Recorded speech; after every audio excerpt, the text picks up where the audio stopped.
Good morning, class. Today we are going to start another important topic of this chapter, thermodynamics, that is experimental determination of lattice energy. That how we can find the lattice energy. So before knowing that how we will determine the lattice energy, we should know the what is lattice energy, isn't it? So that's why I've written the definition. Let's go through with this. And before that, I just want to say that this can be done by with the help of Born-Haber cycle. Okay. So now, what is lattice energy? Lattice energy is said that the energy released. Just be careful. Energy released when 1 mole of crystalline solid is formed. We know that whenever the bond is formed, the energy is released. Yes. So that is quite clear. By the combination of the oppositively charged ions in the gaseous state. Okay. In their gaseous state, if the cation and the anion in the gaseous state, they are going to combine to form a crystalline solid. So at that time, whatever the energy is released, that released energy is called lattice energy, and that is denoted by capital U. Got it? Okay. So now another way, it can also be defined as the energy required. If it is required, that means obviously the energy is going to break, isn't it? The bond is going to break. So the energy required to completely separate 1 mole of a crystalline solid into ion in its gaseous state. Or we can write like this equation if we want to write. We will write AB solid is going to give you A plus gaseous state plus B minus gaseous state. And this case, it will absorb some energy. So here we will write U. Got it? In the reactant side. Any problem in this? So this can be even required or released. Both are correct. But dhyan rakhna hai that if the bond is going to form, then the energy is released. And if the bond is going to break, that means it will be required. Okay? So how to find or how we will use this Born-Haber cycle, how we will draw the Born-Haber cycle. For these 3 things, main thing we have to keep in our mind. The one thing is reactant should be the first thing. We have to convert all the reactant into its gaseous state. Okay. The first step, that means we have to convert all that into the gaseous state. If it is done, then okay, एक step बच गया आपका, ठीक है? Now, if it is converted into gaseous state, then it should be converted into ions. And how to convert into ions? By electron gain enthalpy or by ionization potential. Yes, to remove the electron, ionization potential, and to gain 1 electron, that will be electron gain enthalpy. So in that way. And once the ions will be formed, then what next? Just combine them to form an ionic compound, and at that time, whatever the energy is released or the energy is required, that will be the lattice energy. So let's see how to do that, and we will better understand this type of things with the help of a question. So let's start with the question. Here I have written the question. The question is written over: construct Born-Haber cycle to calculate the lattice energy of NaCl from the following data. We have these data. Okay. Now we have to use this and we have to calculate the lattice energy. So I have to tell you that how to do. I have told you that this is Na solid and Cl2 gas. If they are going to combine, so this is going to form NaCl. Will it be what it will be? Which type of energy will be this? Is this lattice energy? Lattice energy says that 1 mole of crystalline solid will be formed, but with the help of their constituent gaseous ions, isn't it? But this is not not the both are neither the both are in gaseous state nor they are ion, isn't it? So that means this is not called as enthalpy or lattice energy. So what it is called as? Just check this. We have done in that thermochemical equations way. There is a 1 mole formation, so obviously this is called enthalpy of formation, isn't it? Yes, enthalpy of formation. Got it? Now, how to construct the Born-Haber cycle? See, NaCl says that it will be formed by Na, and that should be in the gaseous state, and Cl minus, that also should be in the gaseous state. Then this is formed, and in this, whatever the energy changes there, that will be called lattice energy. Isn't it? Now, we have option यहाँ से यहाँ कैसे आएंगे? So what we will do, first it is solid, it is gas. I have given you the first step. Reactants are converted into the gaseous state. So that means convert this into gaseous state, Na gas. What type of energy we have to give in this case? Tell me, think of it. It is called enthalpy of solid to gas. We can say that enthalpy of sublimation. So delta H sublimation. Isn't it? Any problem in this? Okay. In some case, this can also be considered as enthalpy of atomization, delta HA.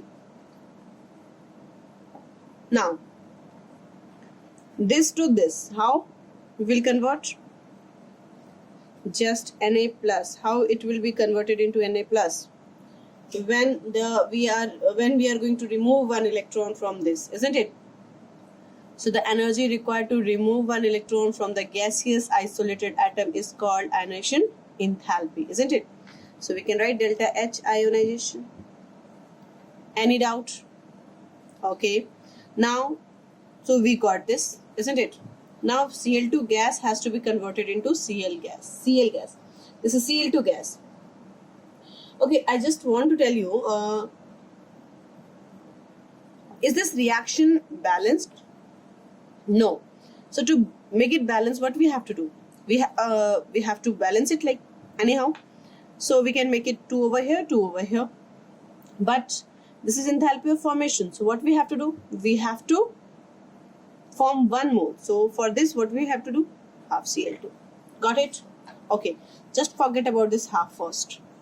Cl2 gas is going to convert into the Cl-Cl bond. Here it is Cl bond, and we want only Cl. So what is happening? There will be the bond dissociation enthalpy. The bond is going to break, isn't it? So delta H dissociation will be there. For 1 mole Cl2, it was delta H dissociation. So for half mole Cl2, it will be delta H dissociation upon 2, isn't it? Think of it. For 1 mole Cl2, it was delta H dissociation. For half mole Cl2, it will be delta H dissociation by 2, isn't it? Now Cl gas we got. Now we want this what? Cl minus gas. How? So that means by accepting 1 electron, isn't it? So the energy required to accept that upcoming electron, to hold the upcoming electron, is called electron gain enthalpy. So we can write delta H EGE. Isn't it? Any problem? Now we got this Na plus and Cl minus. यही तो दो चीजें थी. So that means this is the multiple step and this is a single step. So according to Hess law, what we can write? Yes, think of it. We know that Hess law is said that if the reaction is occurring in the multiple step or the single step, the energy will be changed. Energy change will be same. Energy change will remain same, isn't it? So let me write according to Hess law. We can write that this is a single step. So delta H formation is equal to delta H sublimation plus delta H ionization plus delta H dissociation upon 2 plus delta H EGE and plus U. Isn't it? So we got this, and this is the formula everywhere. It will be if it is in that elementary stage. So this is the only formula it will be. Okay. So now put the value. Every value is given. You want to U. So here let me write. So U will be what? We can write delta H formation minus delta H sublimation minus delta H ionization minus delta H dissociation upon 2 plus delta H minus delta H EGE. Can we write like this? Yes. Now put the value. Enthalpy of formation is given minus 411.2 minus enthalpy of sublimation is given plus 108.4 minus Enthalpy of ionization is given plus 495.8.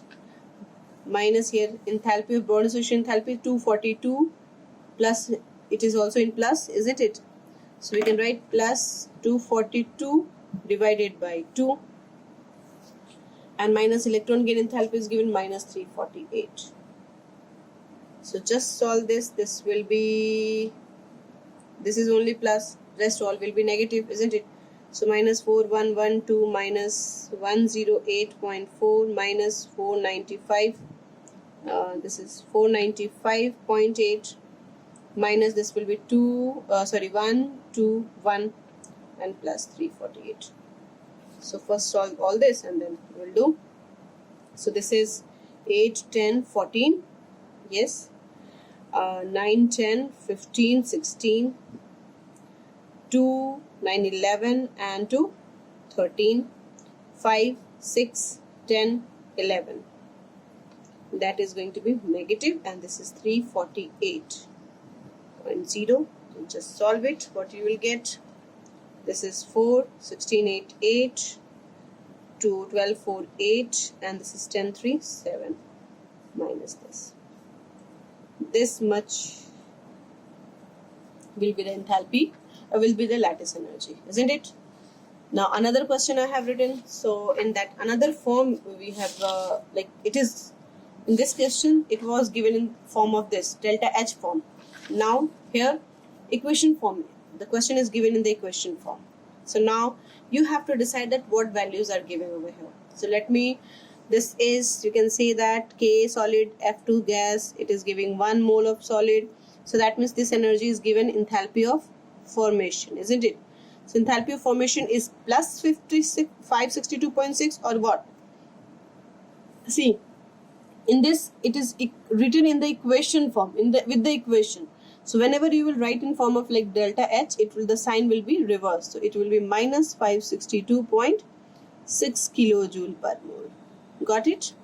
In this case, this is solid to gas. What energy is it is? Delta H, sublimation. Very good. So this is minus, what it will be? Plus 89.6 kilojoule per mole. The sign will be reversed. Just we have to check this. Here it is, K gas to K plus gas. That means ionization energy to remove one electron, isn't it? So delta H ionization is given what? It will be again plus 419.0 kilojoule per mole. And this one is F2 to 2F. Again, the thing is that there is 1 mole. For this we need half mole. So delta H dissociation is given, delta H dissociation is given what? Plus 158.2, but you need divided by 2. So we will do afterwards, okay? Let it be. Okay. Now this is F gas to F minus. Electron gain enthalpy. What is this? Delta H EGE is equal to minus 332.6 kilojoule. See, by convention also you can put the sign. But the thing is that it will be little confusing for you. अगर थोड़ी सी भी convention उल्टी हुई तो all the question will be wrong. So it's better to write in this way. There is no problem. Okay. चलिए. So now you can make the Born-Haber cycle. This is the Born-Haber cycle. K is solid plus half F2. It is going to delta H formation over like same we have done for that, isn't it? And then first it will convert into K plus, K gas. And then convert it into K plus gas. Here it will be like what? Delta H dissociation upon 2 लेंगे हम. Then it will be converted into F gas, and then F gas, and then it will be F minus gas with the help of delta H EGE. This will be delta H ionization. We have done in the previous question, and I hope it is clear. Delta H sublimation. And now what? These two are going to combine with each other to form this with the enthalpy lattice energy. So we can say that what? We can write. We can simply write that delta U is equal to delta H formation minus delta H sublimation minus delta H ionization minus delta H dissociation upon 2. Let me do this. Yes, got it. And minus delta H EGE. Just put the value and you will good to go. Yes, delta H formation is given minus 562.6. Enthalpy of sublimation is given 89.6 plus, so it will be minus plus minus. Delta H ionization is minus 419. This is minus.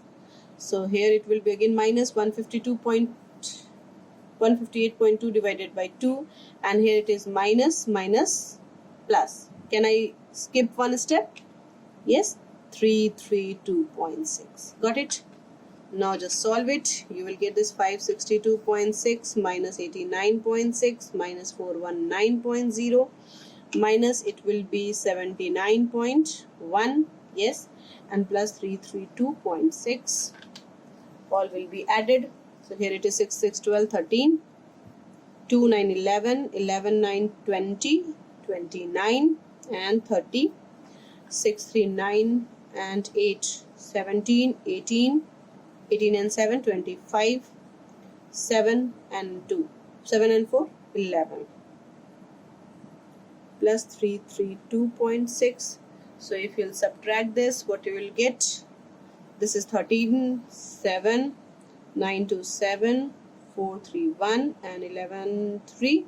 It is 18 minus this much kilojoule per mole. Hope you got it. Yes. So this is all about the Born-Haber cycle.